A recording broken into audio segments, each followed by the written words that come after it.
તમારી એક નાની એવી ભૂલ જે તમારા વારસદારને ખૂબ મોટી એવી નુકસાની કરાવી શકે છે. કારણ કે ઘણા લોકોને એમ લાગતું હોય છે કે નોમિનેશન કરાવી દીધું એટલે બધું ક્લિયર થઈ ગયું, પણ હકીકત એ નથી.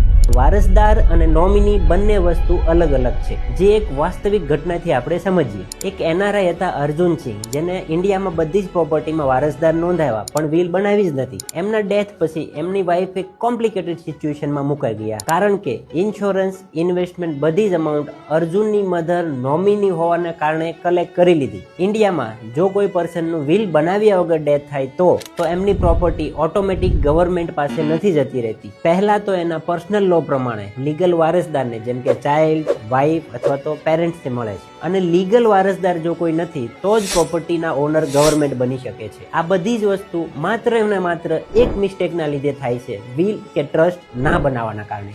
એટલે ફક્ત યાદ રાખજો, વારસદારની સાથે સાથે વિલ અથવા તો ટ્રસ્ટ બનાવવું જરૂરી છે. તો આવી જ વેલ્ધી ઇન્ફોર્મેશન માટે અમારા પેજને ફોલો કરો.